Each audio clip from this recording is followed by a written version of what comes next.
Hello, कैसे हो मेरे प्यारे बच्चों। तो आज हम लोग बेटा कक्षा 10 की मैथ के मॉडल पेपर का 20 एमसीक्यू क्वेश्चन सॉल्व करेंगे। और ये 20 एमसीक्यू क्वेश्चन तुम्हारे बोर्ड पेपर के लिए बहुत ही इंपॉर्टेंट हैं। तो आज हम लोग चलते हैं अपने इन 20 क्वेश्चनों की तरफ और एक एक करके 20 सॉल्यूशन देखेंगे कि कैसे हम लोग इनको बोर्ड पेपर में सही करेंगे। और देखो, पहला एक क्वेश्चन मेरा है बेटा, बिना लेट यानी बिना देर किए हम लोग क्वेश्चन नंबर 1 पर देखते हैं। जरा अपनी नजर जमाओ और इस क्वेश्चन पर दौड़ के आओ। क्या कह रहा है, एक सवाल है, क्या है क्वेश्चन, कह रहा है कि द्विघात समीकरण कोई है अपने पास भैया मेरे। वो क्वेश्चन क्या कह रहा है कि कोई एक द्विघात समीकरण मतलब कोई एक क्वाड्रेटिक इक्वेशन है जो है 3x² - 6x + 4 = 0 का डिस्क्रिमिनेंट माने विविक्तकर ज्ञात कीजिए। देख बेटा, अगर विविक्तकर की बात करता है तो विविक्तकर का फार्मूला होता है d = b² - 4ac। बात समझ में आई समझ में। तो अगर केवल विविक्तकर पूछ रहा है तो b की जगह इसमें क्या है भैया मेरे 6 है, -6 का स्क्वायर कर दो, फिर -4 गुणे a का मान कितना है 3 और c का मान कितना है 4, तो 4 गुणे 3 और फिर गुणे लिख दो 4, वहां लिखा है देख लो। फिर ये 6 छंग कितना हो गया 36 -4 = 16, 3 कितना हो गया 48। तो बेटा 8 में से 6 निकल गया, कितना आ गया 2, और 4 में से 3 निकल गया 1, यानी जहां भी उत्तर होगा -12 वो मेरा सही होगा, मींस लास्ट वाला। समझ में आ गया। तो यानी इसका विविक्तकर यानी डिस्क्रिमिनेंट का फार्मूला होता है बेटा b²। डिस्क्रिमिनेंट माने विविक्तकर और का फार्मूला होता है b² - 4ac। क्या होता है b² - 4ac, क्या होता है b² - 4ac। चलो, तो इस तरीके से मेरा पहले क्वेश्चन का कौन सा सही है -12। समझ में आ गया, बोलो यस, कमेंट में लिख दो यस अगर समझ में आ गया है। अगला एक सवाल है ना कि 3x + 2y = 6 में अगर y = 0 है तो इसका जो ये कौन सा हल सही होगा। देख बेटा, पहले दिमाग लगा ले, अगर y = 0 दिया है तो पीछे y होता है, जहां 0 होगा उसी में से कोई एक सही होगा, या तो मीन्स ये सही होगा और या तो ये सही होगा। चलो चेक करते हैं।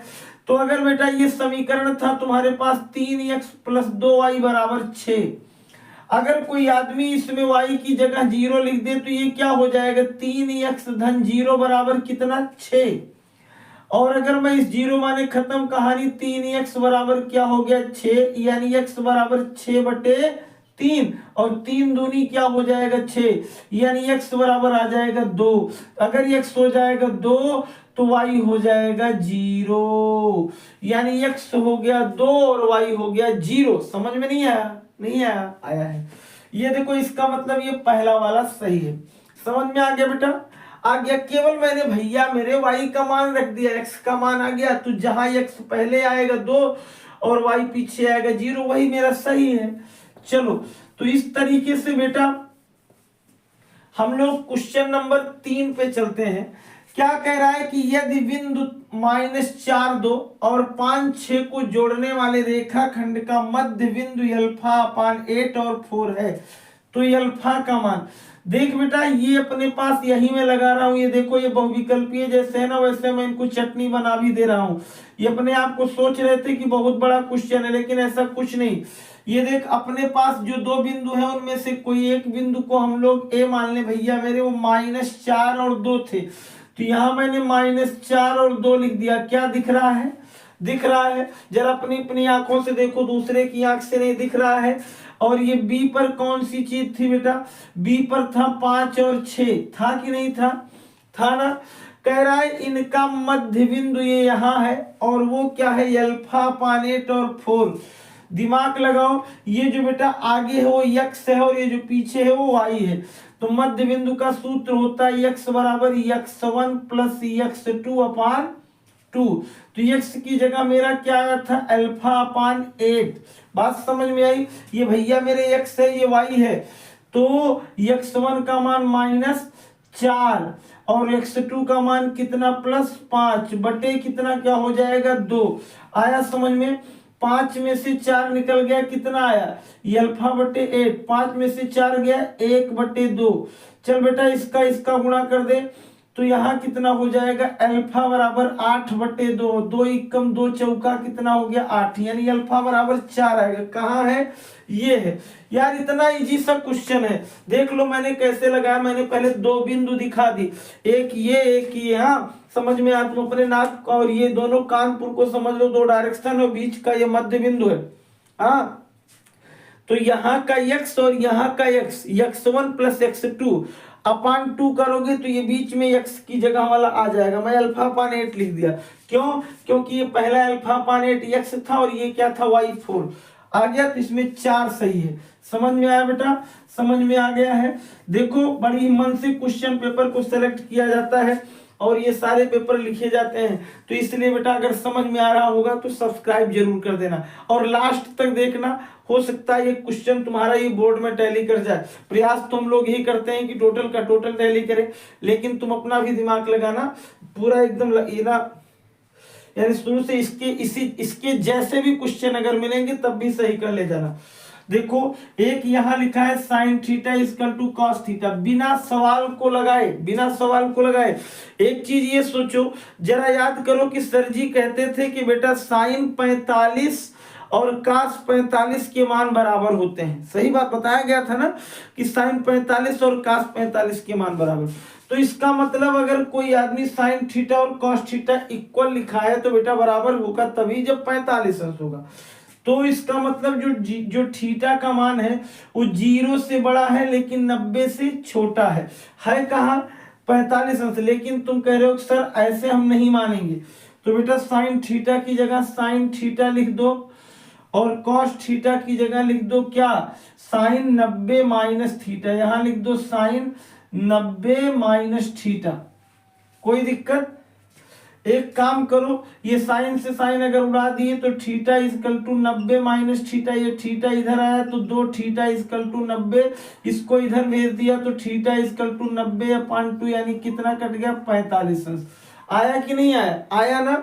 मैंने वैसे ही बता दिया था कि tan 45 cot 45 के बराबर, साइन 45 cos 45 के और sec 45 cosec 45 के। आ गया समझ में ना। चलो आया बेटा, तो कौन सा 45 अंश सही है। चलो भैया इसके बाद ना एक अगला कह रहा है साइन 15, अरे ये तो बहुत पुराना सवाल हो, शुरुआत का ना एकदम किताब का आ गया होगा। ये बेटा देखो क्या लिखा है, ये साइन 15/cos कितना लिखा है, cos 75 अंश। एक काम करो, साइन 15 को तुम लोग लिख दो कितना, साइन 90 माइनस 75 और बटे क्या कर दो बेटा cos 75। साइन 90 माइनस थीटा बराबर क्या होता है, cos थीटा। तो साइन 90 माइनस 75 का मतलब cos 75 बटे नीचे भी cos 75, कट गया, आ गया एक, कितना आ गया 1। अगर ऐसे सवाल कहीं भी होंगे जैसे tan 69/cot इतना, साइन इतना बटे इतना, तो समझ लो अक्सर जो है 99% एक ही आंसर आता है। चलो तो उसमें 1 लगा दिया, आया समझ में। और अब एकदम लास्ट में एक सवाल है बेटा, एकदम लास्ट, इस क्वेश्चन नंबर 6 है, फिर उसके बाद हम लोग नेक्स्ट देखेंगे। पहले क्वेश्चन नंबर 6 देख लो।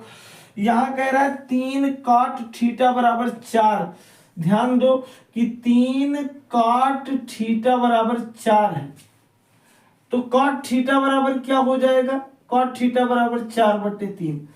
और देख बेटा cosec square theta minus cot square theta बराबर 1 होता है। मैं उससे ना लगाऊं तो एक तुम ऐसे छोटा सा त्रिभुज बना देना, काट का पाइथागोरस प्रमेय लगाना, याद होगा। काट का मतलब होता आधार बटे लंब, ये आधार हो गया, यहां में a लिख दिया, यहाँ b, यहाँ c। ये आधार तुम्हारा हो गया 4/3, तो ये 4 चौक 16, 3 त्रिक का 9, ये कितना आ जाएगा 5। आ जाएगा ना, आएगा कि नहीं आएगा, पाइथागोरस लगाओगे आ जाएगा। तो अब निकालना है कॉसेक। कॉसेक का मतलब होता है कर्ण बटे लंब, तो हाइपोटेनियस माने 5 और लंब माने परपेंडिकुलर 3, तो आंसर आ जाएगा 5/3। जहां भी होगा ये देखो तीसरा सही। समझ में आया बेटा। तो इस तरीके से हम लोगों ने इन सारे क्वेश्चनों को लगाया। इसको स्क्रीनशॉट ले लो तब हम लोग आगे चले। पहले इसको स्क्रीनशॉट ले लो। अब हम लोग बेटा क्वेश्चन नंबर अपना 7 से देखते हैं।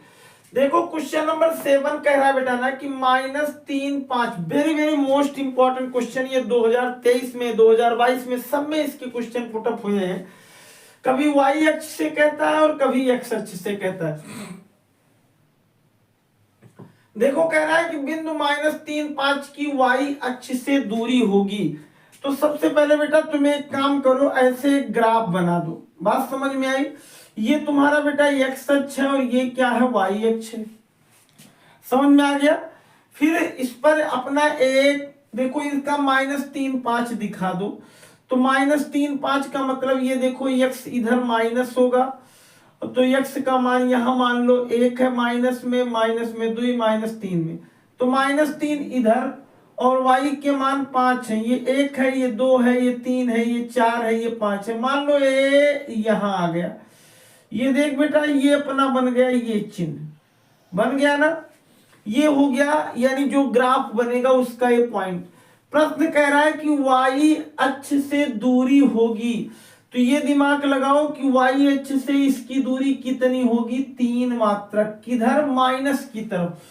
तो यानी हम लोग क्या लिख देंगे, y अक्ष से इसकी दूरी कितनी होगी, यानी y अक्ष से इसकी दूरी होगी 3 मात्रक, यानी कितनी हो जाएगी, 3 मात्रक। कितनी हो जाएगी, 3 मात्रक।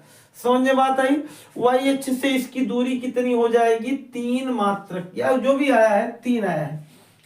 आगे अगला एक सवाल है कि संख्या 144 के अभाज्य गुणनखंड में अभाज्य गुणनखंडों की घातों का योग। कितना प्यारा सा क्वेश्चन है। कह रहा है कि संख्या 144 के अभाज्य गुणनखंड। तो बेटा सबसे पहले तुम एक काम करो, 144 को ऐसे काटते चले जाओ, 2 दूना 2 सत्ते 14, 2 दूना 4, फिर 2 से काटो 2 तिहाई 6, 1 7 12, 2 छंग 12, फिर 2 से काट दो 18, फिर 2 से काट दो 9, फिर 3 से काट दो 3, 3 फिर काट दो 1। यानी बेटा जो बना देखो, 2 कै बार बना, 1 2 3 4, यानी मेरा बना 2 की घाते 4 और 3 की घाते कितना हो गया, 2। यानी ये मेरे अभाज्य पद हैं और इनकी घात 4 है। ये मेरे अभाज्य पद हैं और इनकी घात 2 है। तो कह रहा है कि अभाज्य गुणनखंडों की घातों का योग, तो 4 और 2 कितना हो गया, 6। यानी ये मेरा 6 ऑप्शन सही है। कह रहा है अभाज्य गुणनखंड जो है उनकी घातों का योग, तो उनकी पावर का सम पूछ रहा है। समझ में बात आ गई? तो आंसर 4 2 मैंने जोड़ दिया, 6 आया बेटा समझ में कि नहीं आया? आ गया हो भैया तो यस नो लिख दिया करो यार, इतनी लापरवाही नहीं, कम से कम एक बार तो यस लिख दो, एक बार तो यस लिख दो। चलो आगे चलते हैं कि दिया गया है लासा, यानी इतनी संख्याएं जो है 132 और 288 का बेटा ये पहली संख्या है। मान लो पहली संख्या में P1 लिखता हूं और P1 है 132, दूसरी संख्या जो P2 है लाल मेरे वो 288 है भैया ना, है कि नहीं है? और कह रहा है इनका जो एलसीएम है वो है 3168, तो HCF निकालो। कुछ लोग तो केवल HCF ही निकालेंगे, लेकिन कुछ लोग फार्मूले पर रखेंगे, कुछ लोग प्राइम फैक्टराइजेशन से निकाल लेंगे, आ जाएगा। नहीं तो HCF बराबर वही फार्मूला HCF वाला कि जो पहली संख्या गुणे दूसरी संख्या बराबर लासा गुणे मासा। तो पहली संख्या माने 132 गुणे 288 बटे लासा कितना है 3168। देख बेटा सबसे पहले इसको तुम काट दो कितने से, मेरा मन कह रहा है कि 2 से काट दो, 2 छंग 12, 1 13, फिर 2 छंग 12, इसको काट दो, 2 कम 2 1 3 11, 2 पंचे 10, फिर 2 8 16, 2 चौक 8। मेरा ये मन कह रहा है ना कि इसको 11 से काट दो, 11 कम 11, यहाँ बचा कितना, यहाँ बचा 4, 48, 11 चौक 44, फिर 4 बच गया, 11 चौक 44, और ये 11 छक कितना हो गया 66, 144 कम 144, 144 दूना 288। अच्छा 6 दूनी कितना 12, तो यानी जहां भी होगा 12 ये हो गया उसका आंसर। समझ में आई बेटा? आया है, वेरी गुड, शाबाश, बहुत अच्छा। इधर देखो, तो अब हम लोग बेटा अगले क्वेश्चन पर चलते हैं ये कह रहा है कि एक समीकरण है 5x² माइनस 3x प्लस 2 बराबर 0 के मूलों का योगफल।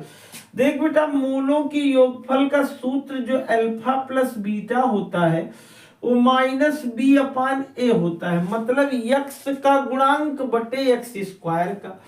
तो यक्स का गुणांक अपना है -3, तो b तो यहाँ माइनस है, ये फिर लिख दो -3, और a का गुणांक है 5 और a का गुणांक है अपना 5, यानी a का गुणांक कितना आ गया 5 बटे हम लोग लिख देंगे 5। और ये देखो ये क्या हो गया, ऋण ऋण का गुणा हो गया धन, यानी उत्तर आ गया 3/5। यही मेरा आंसर है, ये पहला वाला इसमें सही है। समझ में आ रहा है? आ रहा है बेटा समझ में? चलो वेरी गुड, शाबाश। तो अगला एक क्वेश्चन फिर क्या है ना, अगला है कि यदि एक वृत्त की परिधि, परिधि का मतलब होता है ना, परिधि माने आरी आरी होकर इधि, यानी उसके किसी वृत्त के चारों तरफ का जो घेरा है उसे हम लोग कहते हैं 2πr। तो परिधि बराबर सरकमफ्रेंस जो होती है वो परिधि बराबर क्या हो गया 2πr। और कह रहा और उनके क्षेत्रफल के, और क्षेत्रफल क्या होता है वृत्त का, सर्कल का, वो होता है यानी क्या होता है πr²। क्या होता है वृत्त का क्षेत्रफल πr²। प्रश्न वाले ने क्या कहा ना कि इन दोनों के मान बराबर हैं, तो बेटा πr² बराबर है 2πr के। तो त्रिज्या का मान, पहले पाई से पाई स्वाहा, एक r से एक r स्वाहा, तो बच्चा r बराबर 2। त्रिज्या कितनी आ गई, तो एकदम चुटकियों का सवाल है, त्रिज्या कहाँ गई ये बेटा, यानी उसका कौन सा आंसर आ गया 2। समझ में आया है? आ गया है, वेरी गुड। चलो फिर उसके बाद बेटा हम लोग क्वेश्चन नंबर नेक्स्ट पर चलते हैं। कह रहा है कि कोई एक त्रिभुज में कोण बी पूछ रहा है। ये पहले एक त्रिभुज बना दो, ये मुझे नहीं मालूम कि समकोण है कि नहीं है, ये बी है, ये ए है, ये सी है। कह रहा है AC बराबर 12, ये बेटा 12 दे दिया है, BC बराबर 6 दे दिया, और ये 6√3। देखो एक मैं तुम्हें शर्त बताऊं, अगर इसका वर्ग बराबर होगा इन दोनों के वर्ग की योग की, तो समझ लेना ये बेटा मेरे PGT आ गए थे। कौन से आ गए थे? Pythagoras theorem. यानी इसका मतलब कि समकोण त्रिभुज पर लागू होता है, इसका मतलब ये वाला कोण समकोण है। चलो तो 12 ब्रह्मा कितना हो गया 144, और ये कितना हो गया 6 छंग 36 और तिहाई 108, और 6 छंग कितना 36, जोड़ लो 8 6 14 3 1 4। अरे वाह भाई कितना प्यारा, सही 144, ये भी 90 डिग्री कहाँ है, ये देखो समकोण त्रिभुज है। चलो समझ में बात आई? आया कि नहीं आया? आया है, वेरी गुड, शाबाश। अगला एक क्वेश्चन है एक पासे, तो पासा, वैसे तो हम लोग जब लूडो खेलते हैं हम सोचते हैं कि जो मेरे मन में रहे हमेशा वही है, अपनी मर्जी चाहते हैं ना। अब की बार भगवान ना खुली बात तो 6 आई जाए, आज कुछ देर 6 आए, पहले 6 आए, फिर आए जितने से कटने वाला हो ना, फिर 6 ये सोचते हो ना। लेकिन इसने क्या कहा, इसने कहा उसे उछालने पर क्या अभाज्य संख्या। तो बेटा अभाज्य संख्या कौन कौन सी है? 1 है, 2 है, 3 है और 5 है। कुल कितनी अभाज्य संख्याएं हैं? 4। यानी और टोटल कितनी नंबर्स होती हैं? 6। तो प्रोबेबिलिटी PE इक्वल टू क्या होता है, यानी जितना आउटकम्स, यानी जितना आ रहा है 4 और बटे कुल कितना 6, काट दो, 2 दूना 4, 2 तिहाई 6, 2/3 अगर कहीं होगा तो सही है। ये देखो ये मिल भी गया 2/3। समझ में बात आई बेटा? Very good. ये cos square 67 minus sine square 23 है। चलो ये cos स्क्वायर 67, तो cos स्क्वायर 67 को ऐसे रहने दो, माइनस साइन स्क्वायर 23 को लिख दो, साइन स्क्वायर 90 माइनस 67। चल भैया 90 में से 67 जाएगा 23 आ जाएगा, cos स्क्वायर 67 और ये साइन 90 माइनस थीटा, ये भी हो गया cos स्क्वायर। तो cos स्क्वायर 67 और cos में से cos निकल गया, हो गया सरपत, यानी क्या आ गया, यानी आ गया यहाँ 0। कौन सा आ गया? ये देखो ये 0। समझ में आया बेटा? तो इस तरीके से मेरे ये क्वेश्चन नंबर 14 तक हुए। एक बार फिर से इन सारे क्वेश्चनों का तुम लोग क्या कर लो, स्क्रीनशॉट ले लो, फिर मैं तुम्हें आगे बताता हूँ क्वेश्चन नंबर 15 से। ले लो बेटा। तो बेटा अब हम लोग चलते हैं क्वेश्चन नंबर अपने किस पर, 15 पर। ध्यान दो, जैसे कह रहा है ना कि दो बिंदुओं के बीच की दूरी निकालो। देखो बेटा, दो बिंदुओं के बीच की दूरी का जो सूत्र होता है ना, वो d बराबर होता है √x1 माइनस x2 का होल स्क्वायर। तो x1 तुम्हारा 2 है और x2 4 है, या x2 माइनस x1 करोगे एक ही चीज है। तो 4 में से 2 गया, कितना हो गया 2, और 2 का स्क्वायर, धन y2 माइनस 3 में से 1 गया 2, 2 का स्क्वायर। दिमाग लगाओ थोड़ा सा, 2 दूना 4, 2 दूना 4, 4 4 कितना हो गया 8, 8 का मतलब 2√2। ये जहां होगा वहां सही। ये देखो सी वाला ऑप्शन इसका सही है। समझ में आ गया बेटा, एकदम एक लाइन का आंसर था। चल भैया, उसके बाद ना एक अगला सवाल था कि काश a बराबर 7/25। देख बेटा, एक त्रिभुज बना दे, ये है a, ये है b, ये है c, यहां कोण बना दो। काश का मतलब होता है आधार बटे कर्ण, तो आधार ये 7 है और कर्ण कितना है 25 है। तो कह रहा है तब tan, यानी देखो आधार बटे कर्ण हो गया 7/25, तो tan a plus cot a का मान। तो देखो पहले तो हम लंब निकाल लें, ये हो जाता है 25 का कैसे निकलेगा, पाइथागोरस प्रमेय से कि AC का स्क्वायर माइनस AB का स्क्वायर बराबर BC का स्क्वायर। समझ में बात आई। तो AC का मतलब हो गया 625 माइनस 49 घट गया और कितना आ गया BC स्क्वायर। तो BC स्क्वायर बराबर हो गया 576, यानी BC बराबर हो जाएगा बेटा 24। कितना हो जाएगा, ये हो गया 24।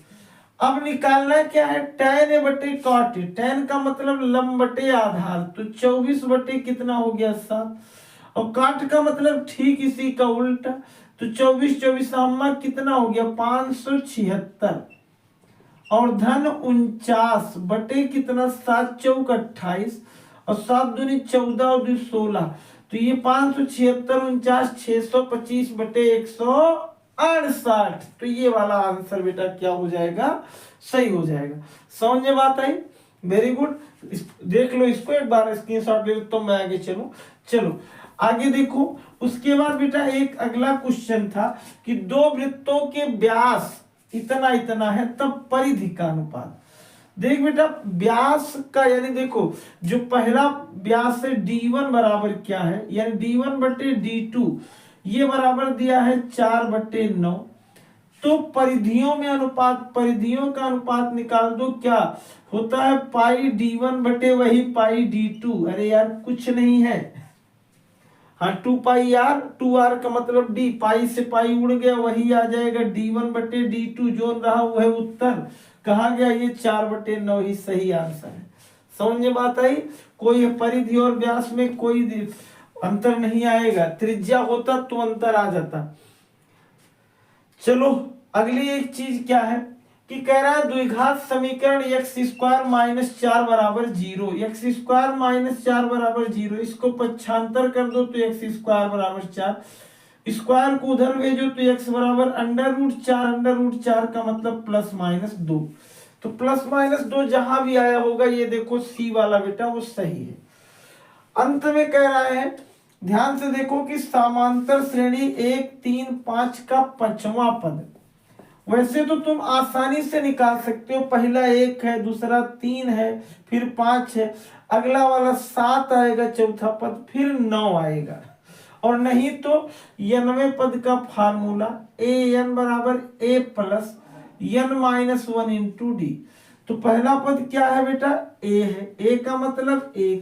चौथा पद पूछ रहा है 5वां, तो 4d, तो 4 गुणे d कितना आया, 3 में से 1 गया 2, तो 4 दूना 8 1 कितना हो गया 9। ये देखो 9 सही है। बात समझ में आ गई ना, कितना प्यारा सा क्वेश्चन है और कितना आसानी से, कोई ऑब्जेक्टिव गलत नहीं होगा, 20 में 20 मिलेगा। देखो अगला कह रहा है कि cos square plus 1/1 plus cot square. देखो cos स्क्वायर को ऐसे रहने दो, 1/1 प्लस cot स्क्वायर का मतलब होता है 1/cosec स्क्वायर। अब बेटा 1/cosec स्क्वायर का मतलब क्या होता है, साइन स्क्वायर। और तुम्हें मालूम है नहीं, तुम्हें नहीं, पूरी दुनिया को मालूम है sine square plus cos square बराबर 1। तो इस तरीके से आज के मेरे ये 20 क्वेश्चन कंप्लीट हुए, स्क्रीनशॉट ले लो। हाँ, और फिर बेटा इन सारे क्वेश्चनों को विधिवत लगाना, प्रयास करना कि एक एक क्वेश्चन को हम लोग कॉपी कर लें, बढ़िया से लगा लें, और फिर हम लोग नेक्स्ट पार्ट में तुमको बताएंगे और बढ़िया कुछ ऑब्जेक्टिव क्वेश्चन। और अगर तुम्हें इसके पहले की 20 क्वेश्चन देखने हो या साइंस के देखने हो तो इसकी यानी पुरानी वीडियो में जा करके देख लेना, साइंस के भी सारे क्वेश्चन कंप्लीट किए गए हैं, मैथ के भी हैं।